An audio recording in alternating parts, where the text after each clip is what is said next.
organización por este evento magnífico que estamos disfrutando. Llamo a los panelistas, por favor, para que vayan subiendo.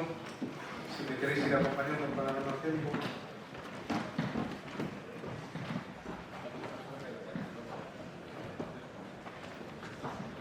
Mientras están subiendo, quiero contaros que en esta mesa vamos a reflexionar sobre el futuro de la iluminación de las ciudades, pero también sobre el futuro de la noche urbana, de la noche que todos merecemos como ciudadanos, y digamos, la representación de los que estamos aquí, que básicamente somos el sector técnico de la iluminación. Lo que nos exige es trabajar, digamos, bajo criterios de sostenibilidad, de profesionalidad, para conseguir dar a la ciudadanía esa mesa que estamos comentando.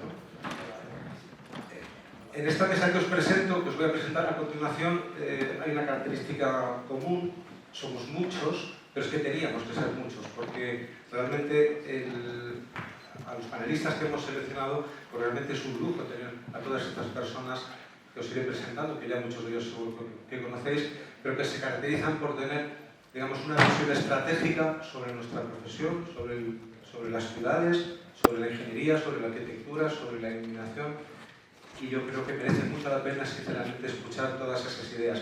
A los panelistas os doy los buenos días.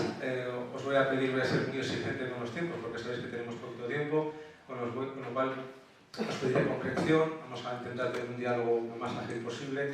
Entonces, pues nada, os voy a ir presentando rápidamente. No voy a entrar en mucho detalle en la presentación, porque al final, bueno, hemos preparado unos textos en los que podéis ir viendo de alguna manera quiénes somos cada uno. Yo me presento como un moderador de esta mesa, soy Jorge Alcázar, soy ingeniero industrial, llevo 20 años trabajando en el servicio de administración local y estoy aquí como presidente de la asociación Slow Light y coautor de la iniciativa que gestionamos. Os presento a Rocío Fernández Montañés, es directora en este momento de servicios del Ayuntamiento de Santiago, es licenciada en Derecho, una mujer de enorme experiencia, dilatada experiencia en el sector de la administración pública con diferentes competencias urbanas. Luego os iré dando la palabra, ¿vale? Juan Manuel Díaz de Yoslada, también hombre de dilatada experiencia en la gestión pública, tanto a nivel técnico como a nivel político, con diferentes cargos de representación durante su trayectoria. Ha sido diputado en el Parlamento de Galicia, ha sido concejal en el Ayuntamiento de A Coruña y, bueno, digamos, sus titulaciones de licenciatura en Derecho y funcionario de la Junta y del Ayuntamiento de A Coruña.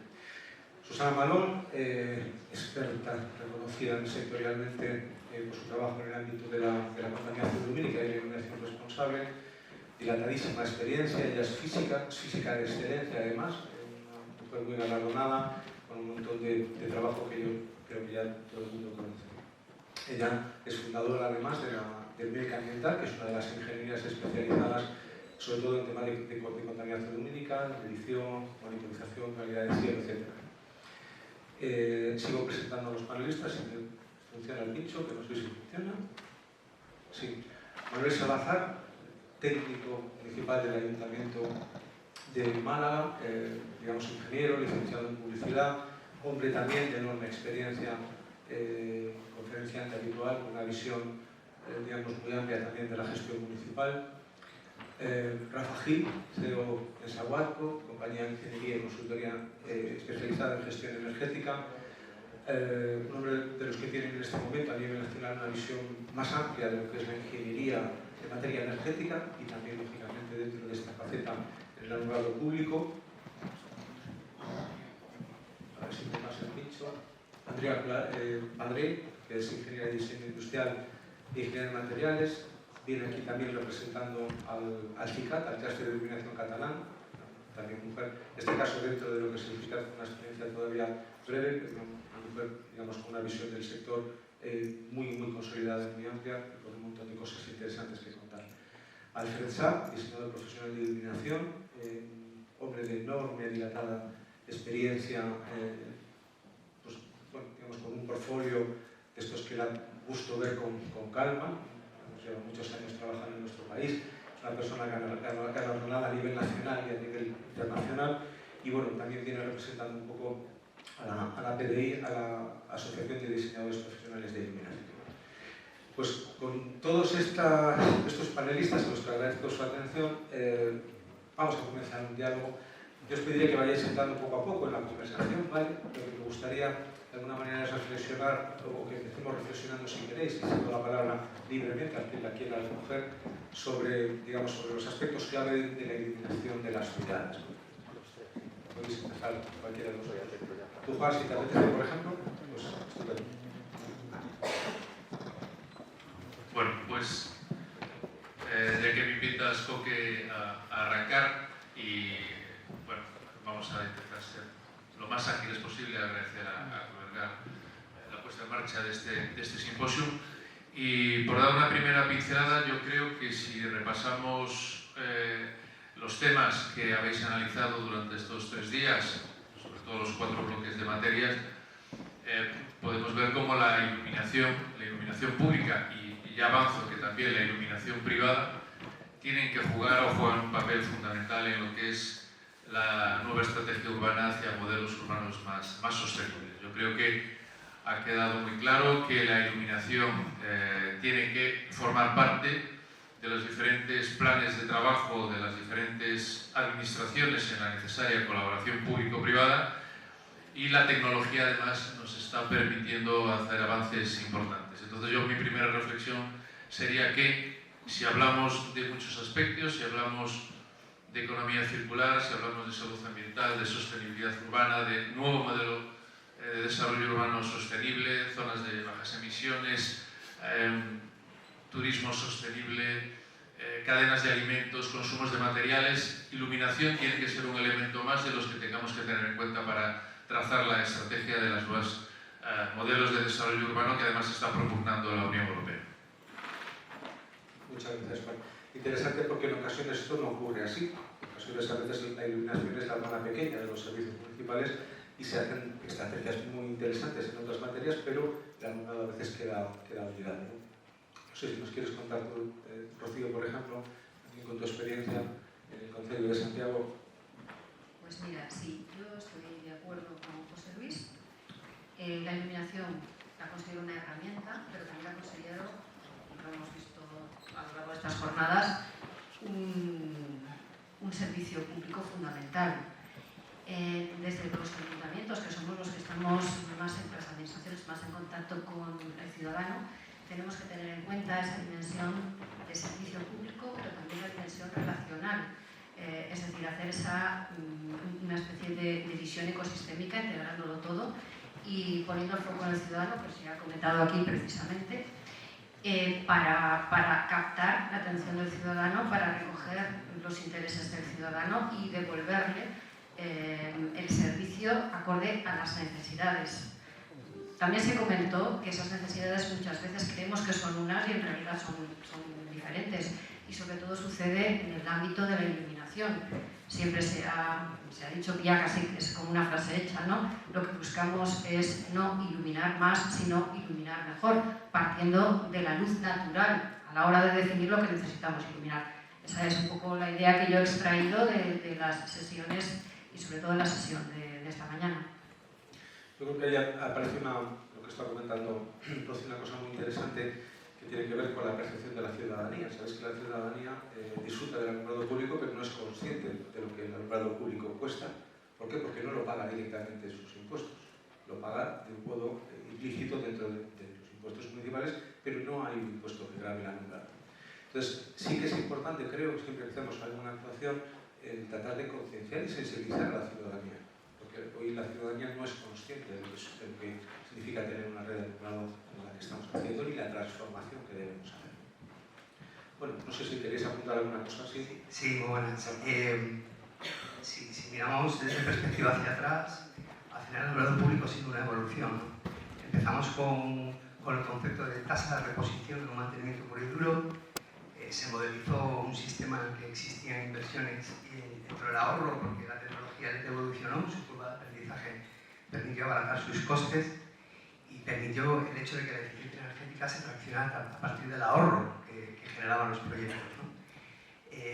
Yo recuerdo los primeros proyectos que nosotros diseñábamos a escala ciudad, que la obsesión era ir a por el kilovatio, o sea, la caza del kilovatio hora, ¿no? Era lo que sustentaba toda la viabilidad técnico-jurídica y económica del proyecto. Yo creo que estamos en otra fase ahora mismo. Creo que estamos entrando en una fase en la que no tenemos que pensar en luminarias, sino que tenemos que pensar en cómo dar luz. Y a partir de ahí, esa luz se tiene que dar de una manera mucho más sostenible. Y hay un concepto que creo que hay que tener en cuenta, que es la curva de las instalaciones de alumbrado. Es decir, al final tenemos que ver cómo vive una ciudad, las necesidades lumínicas de un polígono industrial, en un mercado Madrid, por ejemplo, no son iguales a las 5 de la mañana que a las 9 de la noche, o en Navidad, y la luz tiene mucho impacto en la población. Entonces yo creo que ahora tenemos que pasar en un futuro, creo que la tendencia va a ser a pasar a una gestionabilidad mejor del propio alumbrado, porque entendemos, en mi perspectiva entiendo que la tecnología es robusta y ha de ser ahora adaptativa. Y hay muchos retos en esa gestión, porque al final no hay ningún elemento que proporcione más capilaridad a una ciudad que el alumbrado público. Entonces, al final el alumbrado público va a estar mezclado con otros servicios, porque esa capilaridad va a tender a que existan tecnologías que de alguna manera se diluyen con el propio alumbrado. Entonces hay grandes retos en el desarrollo del alumbrado, por parte de la administración pública, que tiene una estructuración vertical, y la tecnología es horizontal, es transversal. Entonces, bueno, son retos muy, muy interesantes que implican que los ayuntamientos o las administraciones públicas tengan un sistema organizativo en un futuro diferente. Creo que es un reto importante. Y bueno, por el momento creo que... Yo creo que va a ser muy interesante su intervención, porque el Ayuntamiento de Málaga precisamente es uno de los ayuntamientos que en materia de digitalización urbana y de Smart City, de inteligencia, está destacando, con lo cual si quieres... Buenas tardes a todos. A mí me parece un momento apasionante el que estamos viviendo en el alumbrado público. Los que llevamos muchos años en esto, la verdad es que cambios tan importantes como el que se está produciendo ahora, a lo largo de los últimos 30 años, no ha sido como ahora, ¿no? Lo que pasa es que, es verdad, ¿hacia dónde vamos? Estamos cambiando el alumbrado a LED. Todo el mundo intenta cambiar el alumbrado a LED de su ciudad, de su pueblo. Eso es muy importante, ahorra, disminuye la contaminación lumínica, dependiendo de determinados aspectos electrónicos, porque no tenemos que olvidar que estamos metiendo mucha electrónica en el alumbrado. Y nos estamos olvidando muchas veces que esa electrónica que están dando en el alumbrado después hay que mantenerla. Me ha parecido muy interesante, bueno, me ha parecido interesante todas las ponencias, pero principalmente la que ha dado Jorge, se lo digo bien, Montealegre, hablaba de la fiabilidad de los equipos electrónicos en la luminaria. Yo no digo que tengamos que ir a aspectos de seguridad como la electrónica militar, pero sí que esos dispositivos que están entrando en la ciudad, que están allá en intemperie, con condiciones climatológicas durísimas, al final lo que no puede ser es que nos venga en contra y el mantenimiento se encarezca, ¿no? Masivamente, no la primera vez que está intentando cambiarlo masivamente el alumbrado a LED, pero no debemos olvidar que tenemos que estar en las líneas. Me parece también muy interesante la propuesta que hace Santiago, cambia los cuadros de alumbrado público, va al punto a punto aquello donde hace falta, porque la tecnología no es, o sea, toda es buena. Yo no digo que no se instale algo concreto. Las S, la S para una ciudad concreta que tenga unas características concretas, pues viene bien. O sea, a lo mejor yo no apuesto por eso, pero yo no digo que sea mala. Digo que hay que aplicarlo donde hay que aplicarlo. El cambio a LED, sí, y masivamente, pero no olvidemos, para mantener ese cambio a LED, que no vuelva a nosotros, que tengamos unos buenos cuadros de alumbrado público, que no nos falle un neutro, que eso después, que los índices de fallo en el driver, que ahora mismo está siendo como una enfermedad que tenemos en la luminaria LED, que siguen cayendo quizá con índices de fallo superiores, que posiblemente no sean por culpa de los fabricantes, que también, sino que además las instalaciones municipales, hecho la culpa a mí mismo, estén preparadas para eso. Esa evolución es importantísima y me parece apasionante lo que estamos viviendo, porque evidentemente llegaremos a que el alumbrado, ahora mismo cuántas ponencias ha habido sobre la inteligencia basada en el alumbrado público, hasta inteligencia artificial, ¿no? Cosas que son apasionantes. Y eso más tarde o más temprano que tarde, va a entrar. Sin duda es un reto complejo esto que estamos comentando, es decir, porque las instalaciones en este momento, es verdad que hay ciudades y hay pueblos que están migrando sus alumbrados, a veces sin planificación, a veces simplemente se hace un cambio basando canibalismo de luminarias, como se suele denominar, avanzando, buscando la eficiencia, y nos dejamos atrás muchas otras cosas, ¿no? Susana, cuéntanos. Sí, yo quería un poco seguir con los argumentos. Es verdad que tenemos que poner el foco quizá en las instalaciones de alumbrado público, en los materiales, en los equipos, pero también en los proyectos y también en la concienciación, y también cuando hablamos de ruido, ¿qué es contaminación o no es contaminación el ruido? Sí. Las emisiones de gases de efecto invernadero, los residuos, ¿qué es lo que pasa con ese exceso de iluminación? Todavía nos falta, nos lo creemos, foros e iniciativas como Starlight, desde hace un montón de años, hace más de 20 años, tener esta mesa redonda era como imposible, era como hablar, ¿no?, predicar en el desierto. Ahora las cosas van evolucionando, vamos teniendo sensibilidad con el tema, pero sobre todo tenemos argumentos, rotundos argumentos científicos. Cada día se publican más papers que corroboran de forma empírica qué es la contaminación lumínica y cómo nos afecta. Tenemos que aprender un poco de eso. Pero nuestra misión también es pasar la ciencia a la realidad y con sentido común, ¿no? Por eso el tema de formación y sensibilización es súper importante. LED sí, pero LED tenemos que poner nombre y apellidos, porque con el LED podemos hacer todo lo contrario, contaminar, que es lo que pasa en muchas ciudades, y eso lo quiero dejar un poco claro. Pero más allá de eso, de la formación y la sensibilización y de campañas como la que estáis haciendo, que es muy potente y la verdad es que es una pasada, y ver esto, ya digo, después de 20 años, pues esto la verdad es que es motivante. Y luego, si eso ya lo comentaré un poco más en detalle, ¿no? Para mí es fundamental, no tenemos una legislación específica. No medimos ruido, y en función del nivel de ruido hay una normativa que te dice, además te dice cómo medir. Contaminación lumínica tenemos equipos y estamos desarrollando, es un desarrollo tecnológico a la par, ¿no? Que si no hay una legislación que te obligue, y a mí me gusta sensibilizar, me gusta motivar, me gusta formar, pero necesitamos también una obligación para que no pasen cosas como lo que se está produciendo en muchos sitios, ¿no?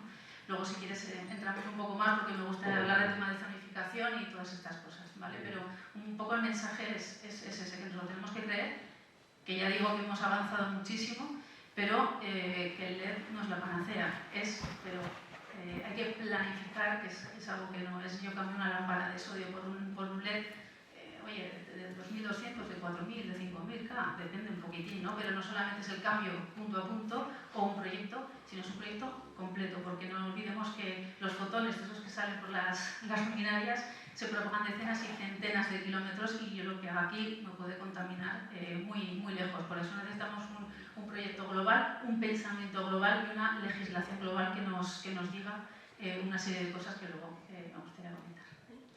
Efectivamente hay un camino muy interesante por recorrer. En ese camino hay diferentes actores. A mí me gustaría ahora ceder la palabra en el turno que queráis, tanto a Andrea como a Alfred, porque ellos representan, además de su experiencia personal, representan también los colectivos. Transformar la iluminación y la noche urbana es un ejercicio de corresponsabilidad, porque no solamente está la capa pública, sino que también hay capas de iluminación privada, como todos sabemos, ¿no? Entonces, el CICAT, el Clúster de Iluminación Catalán, digamos, tiene un proyecto muy interesante, digamos, como clúster, persiguiendo, digamos, una nueva cultura de iluminación. Me gustaría, Andrea, que nos contaras un poco, por favor, tu visión sobre este asunto. Bueno, yo estoy muy de acuerdo en todo lo que he comentado, hay la parte técnica por parte de administraciones y la parte de contaminación, pero a mí no me gustaría olvidarnos del usuario final, que al final la iluminación que generemos cuando cambiemos a LED no solo es el cambio, sino vamos a seguramente cambiar su comportamiento en un espacio, ya sea un parque o una calle, dependiendo de cómo hagamos ese cambio, vamos a generar un cambio de comportamiento de los ciudadanos. Y creo que es súper importante que les tengamos en cuenta, y que sobre todo pues, el bienestar de estas personas en el espacio público, que al final es de ellos. No, o sea, podemos hacer la iluminación, pero quien está en el espacio público son ellos, bueno, nosotros también como ciudadanos, pero creo que es muy importante respetar. Y bueno, uno de nuestros socios siempre me dice la misma frase, que es: la luz será dinámica o no será. Y yo creo que es súper importante ese dinamismo, que de la noche, media tarde, depende de quién haya en el espacio. Toda la tecnología nos ayudará a hacer esta parte más adaptativa, pero creo que tenemos que pensar cómo adaptarla para que ellos se sientan parte. Y eso creo que es un poco lo que comentaba también Susana, es muy importante el proyecto, no solo cambiar las luminarias a LED, porque es más eficiente o por si no nos volvamos locos, ¿no? Pensemos un poco lo que hagamos y lo hagamos a conciencia.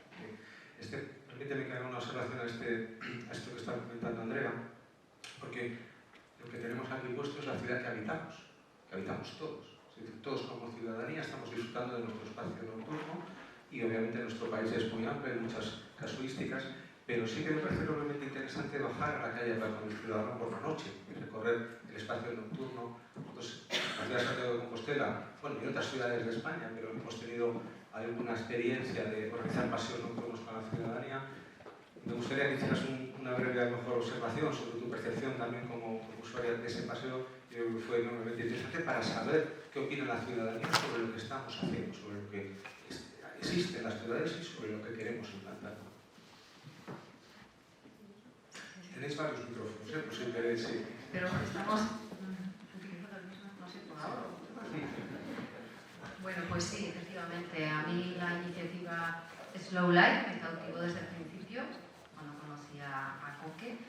Me pareció una perspectiva que en realidad nunca había tenido en cuenta yo a nivel personal y tampoco a nivel como responsable pública, ¿no? Y organizamos ese primer paseo nocturno con la intención precisamente de lo que estaba comentando Andrea y lo que yo decía también antes. Somos administración, somos la administración más próxima al ciudadano y estamos para el ciudadano, para escuchar al ciudadano. Y lo que producimos, los servicios que producimos, el ciudadano se ha repetido en estas sesiones y es así. El ciudadano al centro, el ciudadano es el core y todo lo demás está para servirlo. Entonces, en ese sentido, nosotros teníamos ya en perspectiva empezar con el contrato que va a implementar Ferrovial y Endesa, que bueno, es una empresa de servicios energéticos, a ti no te convence demasiado, ya lo has dicho, a mí sí, pero claro, yo lo veo desde la perspectiva de lo que necesitamos nosotros y en la situación en la que está Santiago de Compostela.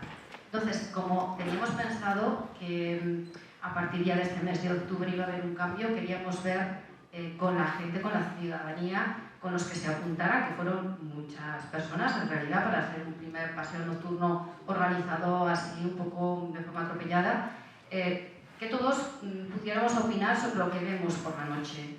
Y yo como ciudadana, pues también me llegó una sorpresa, ¿no? Porque todos teníamos una opinión. A unos nos apetecía ver más luz, otros nos dimos cuenta de repente que había pues, una colisión de iluminación pública excesiva, iluminación privada, luminarias de todo tipo. Y bueno, eso teniendo en cuenta que tampoco, según algunos expertos, la situación de Santiago era tan caótica como inicialmente podíamos pensar. Pero que bueno, que necesitamos repensar sobre qué iluminamos, cómo iluminamos y qué necesidades tenemos. Y sobre todo a mí me interesa muchísimo lo que hemos visto esta mañana con respecto a la sensorización, con respecto a la inteligencia artificial, con respecto a no depender de hardware, de softwares específicos, poder tener todo en abierto e introducir otros servicios, además del alumbrado, que es lo que necesitamos todos en las ciudades. Y sobre todo, uno de los ponentes últimos lo ha comentado, no hablamos de smart cities, de ciudades grandes como Nueva York, París, no, nosotros. Santiago es una Smart City, tenemos proyectos en Smart City, otras ciudades de España también lo tienen, bueno, pues es a donde tenemos que ir, supongo. Yo quería preguntarte, Alfred, como diseñador profesional, tú que estás acostumbrado a diseñar proyectos de diferente tipología, de diferente índole y de alguna manera trabajar con los ayuntamientos, también con entidades privadas. Al final tenemos que tener en cuenta que el paisaje nocturno es una mezcla de capas, una mezcla ordenada o desordenada o a veces caótica. ¿Cuáles son los aspectos clave para poder llevar esto a la práctica? Es decir, para trabajar desde el punto de vista de organización responsable, integrando diferentes capas, para digamos, buscar un poco de esa coherencia que necesita un proyecto de transformación de la noche. A ver, me estás preguntando sobre...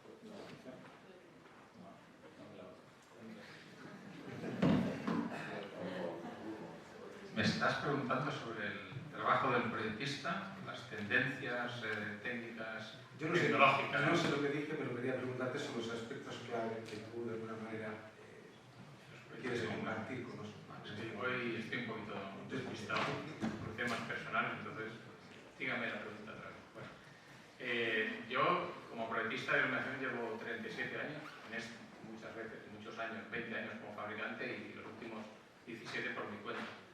Y he hecho proyectos de alumbrado público, he hecho proyectos de todo, de interiores, tal. Ahora aquí estamos hablando de alumbrado público de ciudades y últimamente me he especializado sobre todo en iluminación ornamental, artística, de edificios, monumentos, cosas así.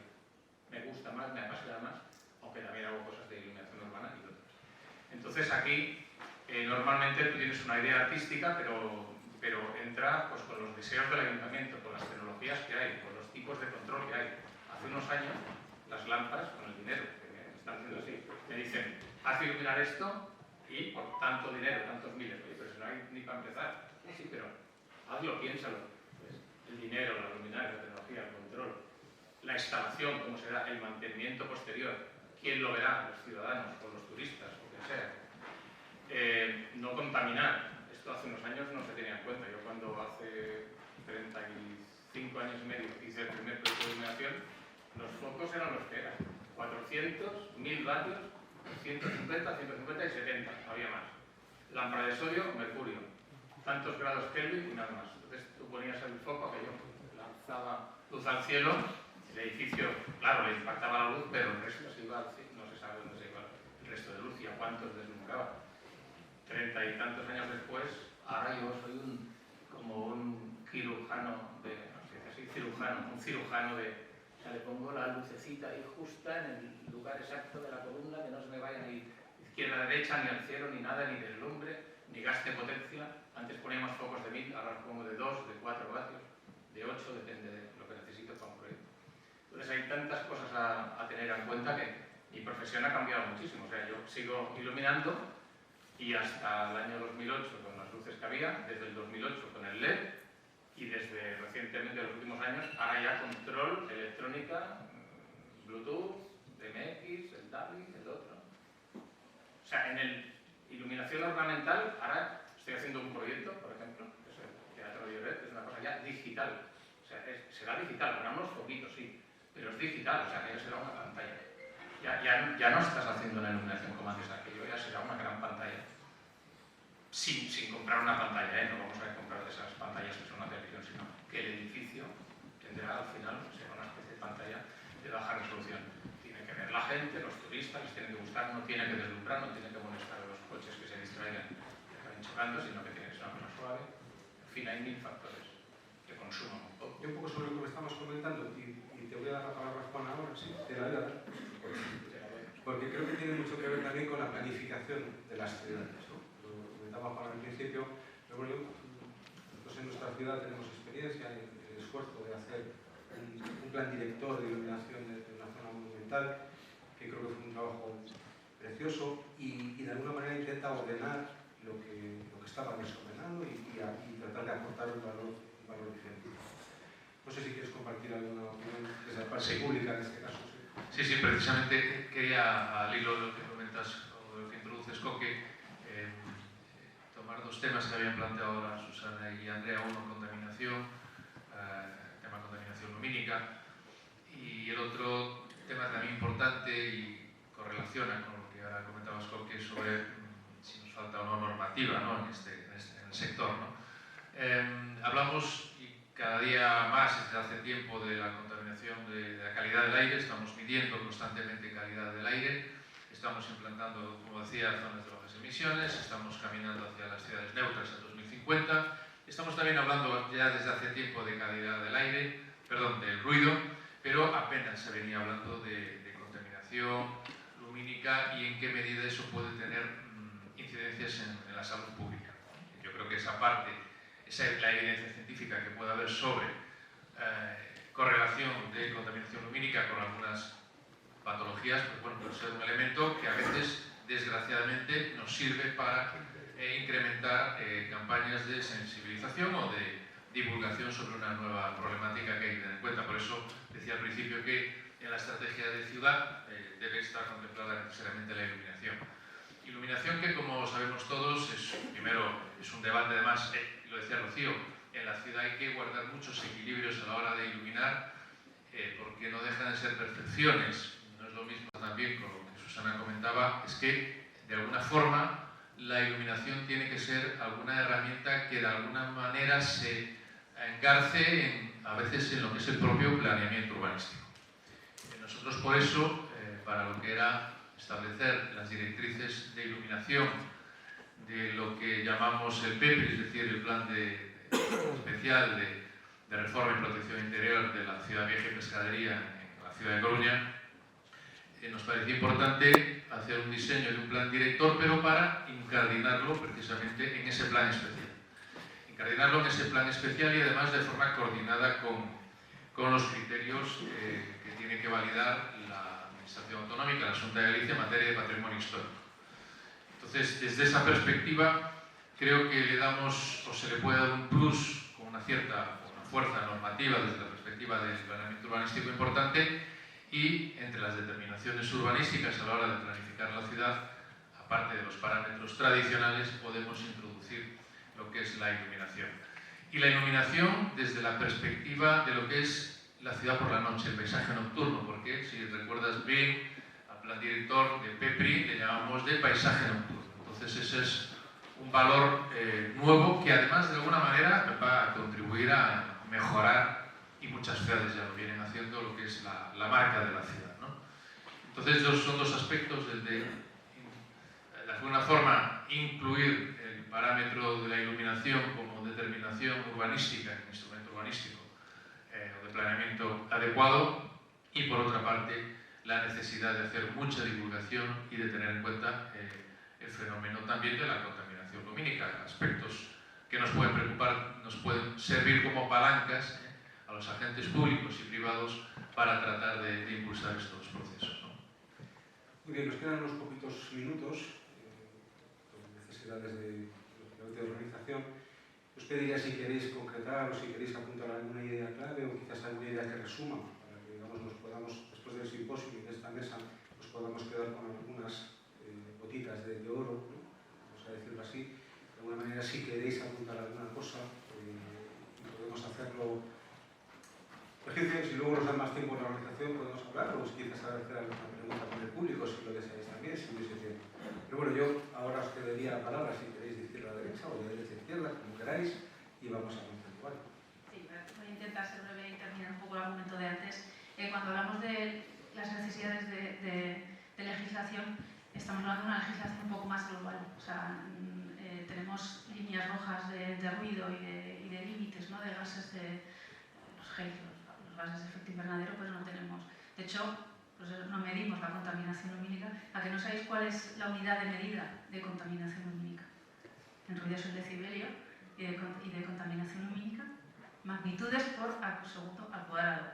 Es un poco complicado de decir, pero realmente es muy sencillo, porque es el brillo que viene de las estrellas, es una fuente puntual y lo medimos en magnitudes. Lo que pasa es que tenemos que medir el brillo no de una estrella, que son muy grandes, pero están tan lejos que son puntuales, sino de un área del cielo. Por eso tenemos que dividir en arco segundo al cuadrado. Esa es un poco la historia. Pero no tenemos un valor. Es 21, es 21,4, es 22, es 19. La normativa tiene que poner esas líneas rojas no solamente para establecer ese límite, sino también para ver cuánto tiene o puede contaminar o no contaminar un ayuntamiento, porque yo puedo hacerlo muy bien, pero si el ayuntamiento de al lado lo hace muy mal, ahí tenemos el problema. Por eso necesitamos una legislación que sea pues, por lo menos estatal, sino europea, ¿no? Estaría, como pasó con el ruido, sería lo ideal, ¿no? Y en esa misma zonificación no solamente establece la línea roja de cuánto es bueno y cuánto es malo, sino también hacer una zonificación, la famosa zonificación, las zonas 6, todo el mundo, pues yo pienso que está mal diseñada. La que tenemos ahora en el reglamento en ITC 03 está al revés. Teníamos que darle la vuelta y decir, bueno, yo una zona E1, que es la zona de máxima protección, ya sé que o no tengo que iluminar o cómo tengo que iluminarlo. Pero para proteger la zona E1 no tengo que actuar en la zona E1, tengo que actuar en la zona E4 o incluso más lejos. Por eso la zonificación hay que darle una vuelta y espero que en esa futura normativa eso se tenga en cuenta, ¿no? Y sobre todo medir, porque si algo no se mide, no existe. Ese es el problema. Básicamente es un poco lo que quería comentar, más allá del planeamiento y lo que podamos hacer, sino también tenemos que establecer límites para este contaminante que se equiparan al resto de los contaminantes.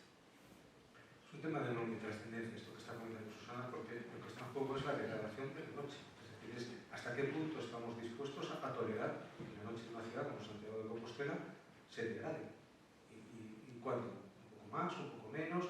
Si el nivel de magnitud al segundo cuadrado en una noche natural son casi 22, claro, el valor es una escala logarítmica, con lo cual los valores hay que tratarlos como tales, ¿no? Pero quiero decir, nos quedamos, o deberíamos tolerar un poco más, un 10%, un 20%.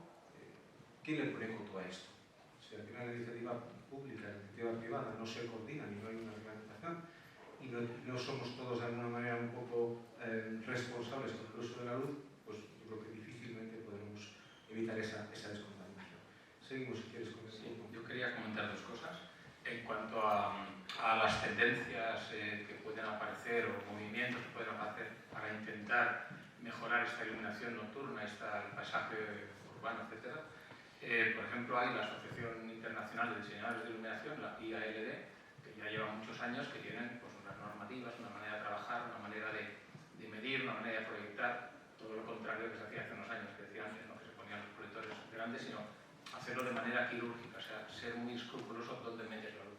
Aquí en España la PDI, por ejemplo, y después asociaciones como, no hace falta que te lo explique a ti, pero como Slow Light, que intentan que la ciudadanía entienda todo este problema y que todos los actores que están metidos en el tema de iluminación o que afectan a la iluminación, pues que se conciencien, o como Starlight, que es una asociación, lo explicáis vosotros mejor, o fundación, donde Susana colabora mucho, que están haciendo premios y continuamente exponiendo a que los ayuntamientos o los parajes naturales quieran tener una certificación Starlight, que quiere decir, en todo mi territorio, de mi pueblo, de mi municipio, estamos haciendo las cosas bien en iluminación para no contaminar el cielo.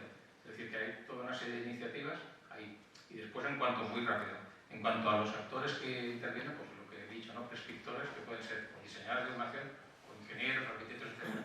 Pero también en los ayuntamientos. Los políticos a veces tienen mucha luz, a veces entienden a los técnicos municipales, cada uno de su padre y de su madre. O sea, algunos entienden la iluminación de una manera, de otra, pues están más medidos en el tema de energética, contaminación lumínica, etc. Y otros dicen, no, es que me ha dicho el alcalde, eso pasa mucho, ¿no? Me ha dicho el alcalde que quiere más luz. Hace unos años era más luz que en el pueblo del lado. Ahora es, esta calle queremos más luz que en la calle del lado. O sea, hay muchas cosas de estas. Y bueno, pues por ir muy rápido, bueno, sí, una cosa. Los físicos e investigadores cada vez nos intervienen más. ¿Qué es la luz? O sea, estamos descubriendo qué es la luz en los últimos años y cómo está el ojo por dentro, qué tenemos en el ojo, todos los receptores, para que nos afecta a la salud. Y luego, pues, los expertos en el cielo, ¿no? Los astrónomos, los que realmente nos están diciendo, oye, no tenéis luz al cielo, pero hace 20 o 30 años que nos lo dicen. Y al final, todos los que iluminamos hemos entendido eso y ya cada vez somos más restrictivos con nosotros mismos. Ellos han intervenido muchísimo, o sea, han creado tendencia. Tenemos poquito tiempo, si queréis vamos a ir concluyendo esas ideas, por favor. Bueno, yo simplemente quería, de todo lo que se ha comentado a día de hoy, creo que es muy importante la colaboración entre todos y, por ejemplo, con el cluster de iluminación, otras asociaciones que al final lo que intentan es conectar todo el ecosistema e intentar generar ese valor añadido. Yo creo que en muchos de los casos faltaría comunicación y difundir todas las tecnologías, todos los avances que hay hoy en día. Yo creo que con toda la tecnología que tenemos a día de hoy podemos abarcar temas de sostenibilidad y de contaminación lumínica de manera ya, mañana nos podríamos poner a tener ya unas soluciones encima de la mesa y creo que tenemos que tener una mente mucho más abierta y más colaborativa y creo que hacen falta entidades pues, como el sindicato, como otros tipos de clúster de otros sectores que lo que hacen es unir estas sinergias y generar proyectos que pueden contribuir a presentar a entidades públicas todas las soluciones, incluso fabricantes, para que las conozcan. Si queréis avanzar. Sí, quería decir que los técnicos municipales, es verdad que somos cada uno de nuestro padre y nuestra madre. Pero tenemos una gran responsabilidad y es que esta tecnología imparable que va aumentando, tenemos la obligación nosotros de priorizar las necesidades del ciudadano, estoy totalmente de acuerdo. No, sí que tienes razón, ¿verdad? Lo que pasa es que tenemos mucha responsabilidad. El dinero del ciudadano hay que aplicarlo y ellos tienen sus prioridades, porque quizás las prioridades no son las que a lo mejor técnicamente tienen que ser. Entonces, optimizar esos recursos es muy importante, porque lo que sí es cierto, y estoy totalmente de acuerdo, es que el ciudadano está en el centro de esto. Y el que tiene derecho un poco a que se le gestione bien su dinero, ¿no? Y por supuesto, una de las cosas que cuida el ciudadano, la norma que regule y que todos vayamos por una cuestión que al final es la sostenibilidad, ¿no? La que está en juego.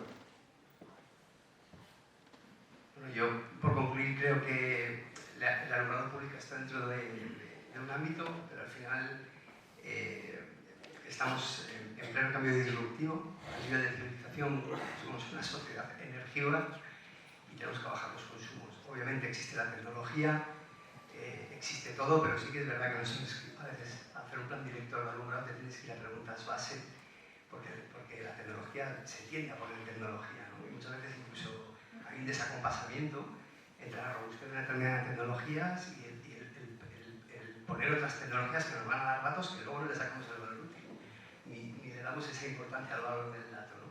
El dato es el centro del futuro. Seguramente los alumbrados y la eficiencia energética en su escala global tienen una globalización, es decir, ahora valoramos el cómo se ilumina, pero seguramente dentro de 20 años valoraremos más la información que extraemos a través de todo eso para generar unos servicios. Entonces yo creo que hay que preguntarse, hay que ir muy a la base de cómo tenemos que vivir en esas ciudades. Es decir, al final es que las necesidades de una parte de la ciudad no son las mismas, independientemente del modelo que se emplee para ello. Es decir, hoy día se puede hacer viable técnica, económica y jurídicamente cualquier proyecto de eficiencia. Nosotros tendemos ya a mezclar los proyectos de alumbrado por edificios, porque a nivel de viabilidad económica hay proyectos de eficiencia que no se podrían acometer si no tiras de alumbrado, porque es mucho tacobarrio y genera mucho ahorro. Entonces al final lo entremezclas, ¿no? ¿Por qué? Pues porque puedes acometer a nivel de escala ciudad, puedes acometer inversiones, sean con recursos propios, o sea, o estructuradas por un tercero, pero puedes acometer muchas más inversiones que se quedarían fuera, ¿no? Si no tiras con el alumbrado. Al final, el alumbrado es como una punta de lanza a escala ciudad que permite evolucionar mucho hacia una descarbonización. Entonces, hay que preguntarse muy bien cómo lo queremos hacer, porque tecnología existe, pero saquemos el valor útil a todo esto. Y muchas veces no nos hacemos las preguntas base de cómo queremos eliminar una ciudad. Es que es muy importante. Y poner, lo que decís todos, poner al ciudadano en el centro. Nosotros normalmente tramitamos proyectos entre las tres escalas y nos encontramos con que se politiza la eficiencia energética. Mucho, ¿sabes? Y al final se saca al ciudadano de esa ecuación. Yo desarrollo proyectos en ciudades que dependiendo del arco ideológico, en todo el arco ideológico, no nadie en concreto, y se tira de un modelo o de otro, si al final se trata de hacer viable la eficiencia energética, el modelo es lo de menos. El modelo en unos sitios es mejor aplicarlo de una manera y en otros de otra, pero pongamos al ciudadano en el centro, pongamos al ciudadano en el centro, que es el que va a disfrutar de esa mejora en la vida.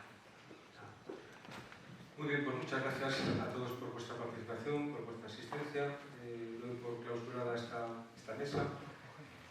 Habrá tiempo después de la comida para que podamos seguir intercambiando opiniones. Muchas gracias.